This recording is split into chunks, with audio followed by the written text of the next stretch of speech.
SaaS as we know it would not exist in next few years. Does that mean it'll be a risk for programmers, less coders? Maybe not. Well, it's about time for coders to start switching and looking into something better. I came across an interesting podcast recently on BG2, where Microsoft CEO Satya Nadela is talking about the disruption that AI agents could cause. I'll post the link in the description below so you can go through the entire podcast. Very interesting. Let's hear him out, and I'll pause in the middle to break down some of the terms that he's using. I think the notion that business applications exist, that's probably where they'll all collapse, right, in the agent era. Because if you think about it, right, they are essentially CRUD databases with a bunch of business logic. The business logic is all going to these agents. And these agents are going to be multi-repo CRUD, right? So they're not going to discriminate between what the backend is. They're going to update multiple databases, and all the logic will be in the AI tier, so to speak. Mind blown. Now, I've never heard more simplistic breakdown of a SaaS application, or any application for that matter. CRUD, for those who don't know, it's create, read, update, and delete, or destroy, as they call it. And what Satya is saying is any application, be it SaaS, be it three-tier application, is basically a CRUD application that has got a database and is sitting on a business logic. Let's continue. And once the AI tier becomes the place where all the logic is, then people will start replacing the backends, right? We people, that's what, in fact, it's interesting. As we speak, I think we are seeing pretty high rates of wins on Dynamics backends and the agent use. And we are going to go pretty aggressively and try and collapse it all, right? Whether it's in customer service, whether it is in, by the way, the other fascinating thing that's increasing is just not CRM, but even our what we call finance and operations.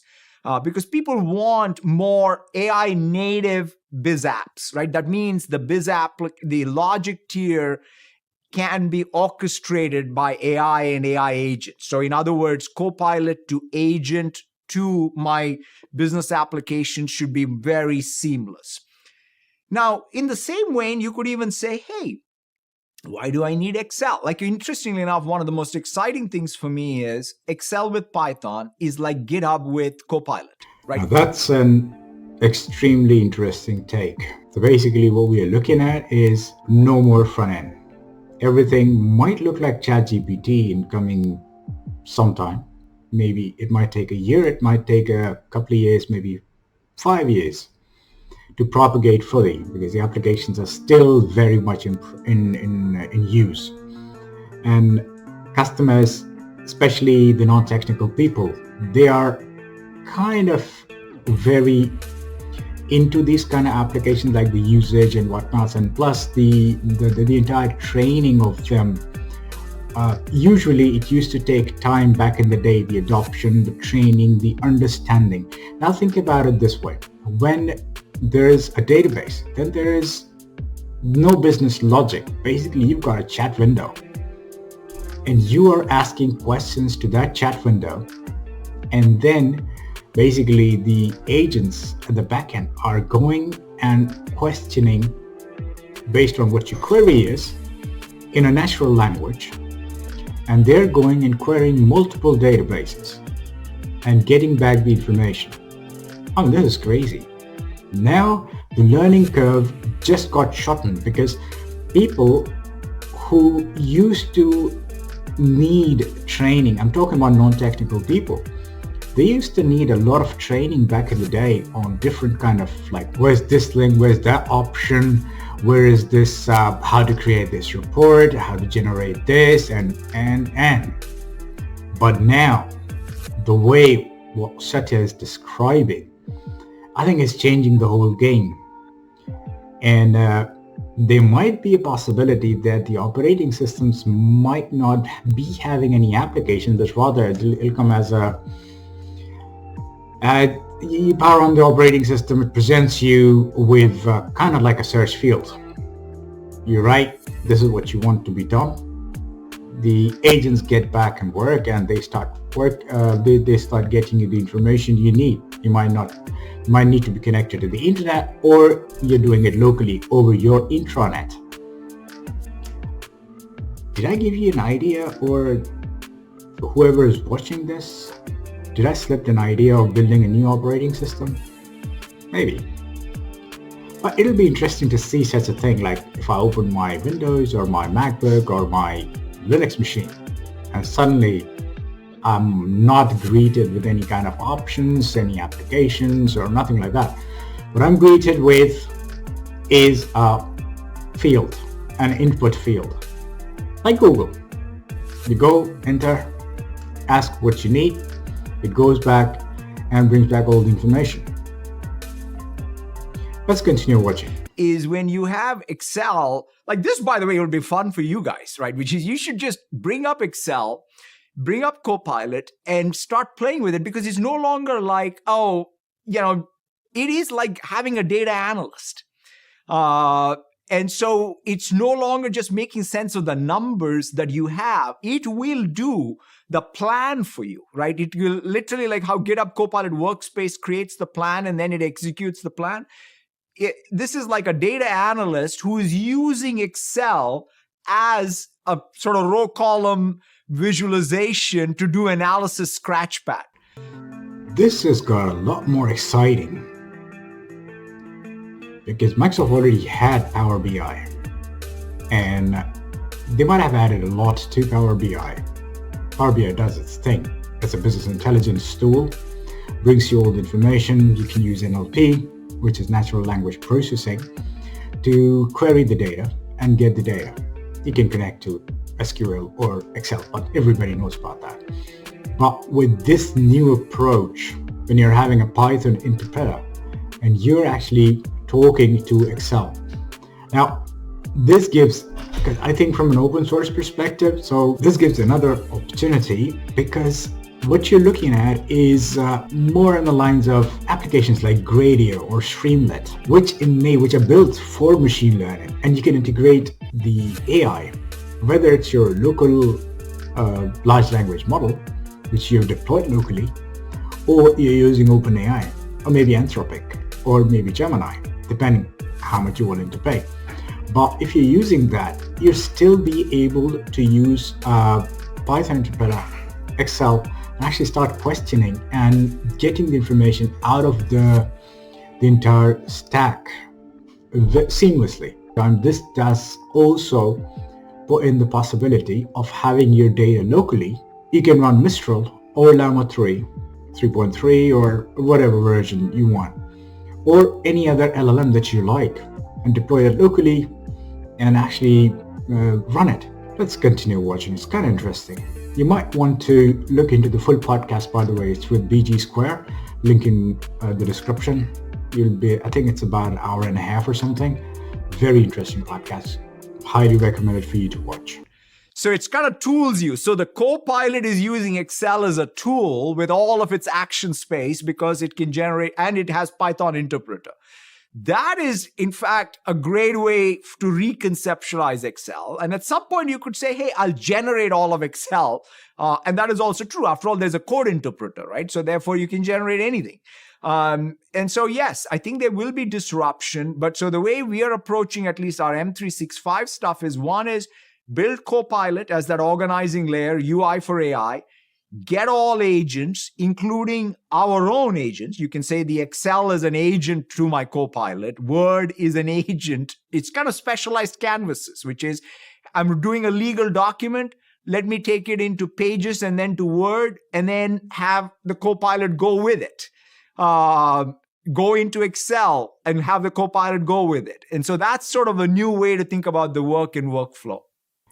The applications we're looking at when it comes to Gentic AI or AI agents, it's crazy. I mean, it goes at the breadth.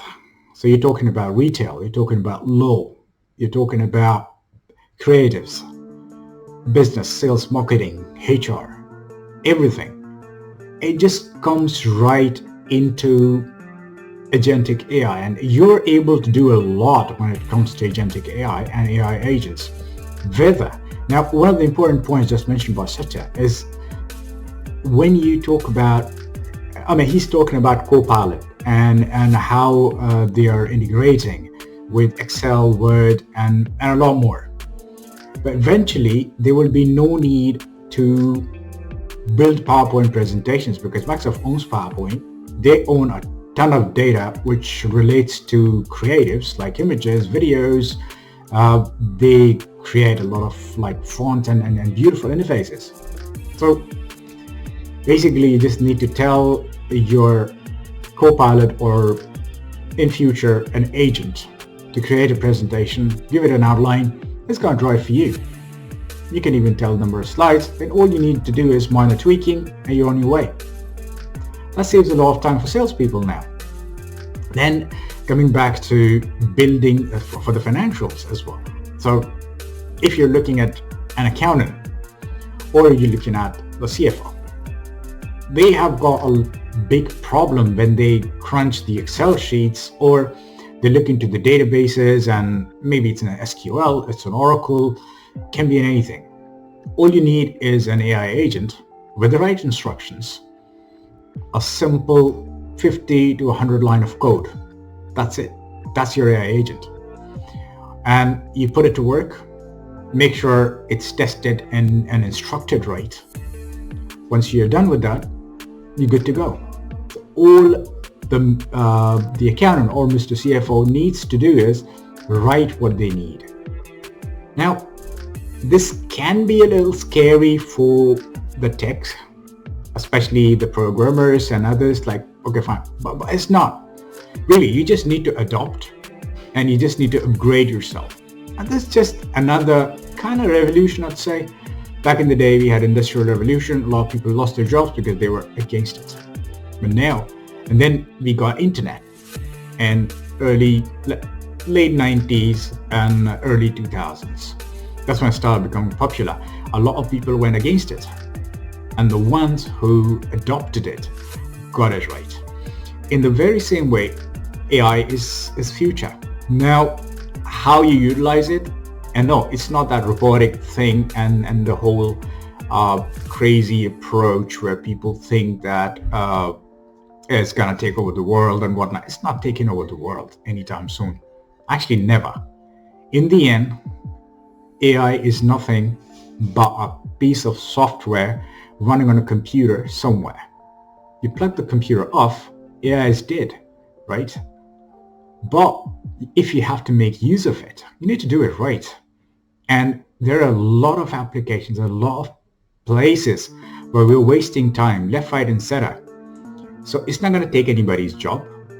It's going to empower them to do better at whatever they're doing. ChatGPT is a living proof of helping people do a lot better than what they were doing. Like, for example, writing an email. A simple email can be tedious to write if you're writing it to a prospect, a customer, or even to your own boss. It can get a little tricky whether to use the right words. Sometimes when you're under pressure, you can't get the right words. Tell it to ChatGPT. It gives you a beautiful email. And you can even tone it down, right?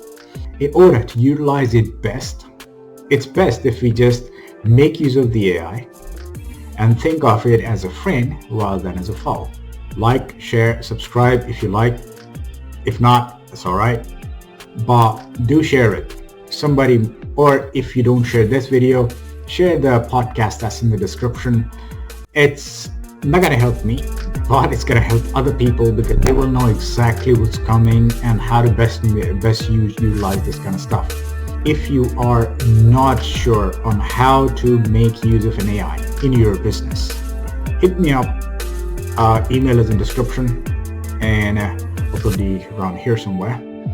Hit me up and I think me and my team will be able to help you out to identify those AI use cases and help you with the right kind of technology that you should utilize, be it open source, be it like Microsoft, Google, or AWS, depending on your business case, because not everything is open source and not everything needs to go online. like with proprietary providers. So it's just a mix and match of things. That'd be all from me. Have a good one.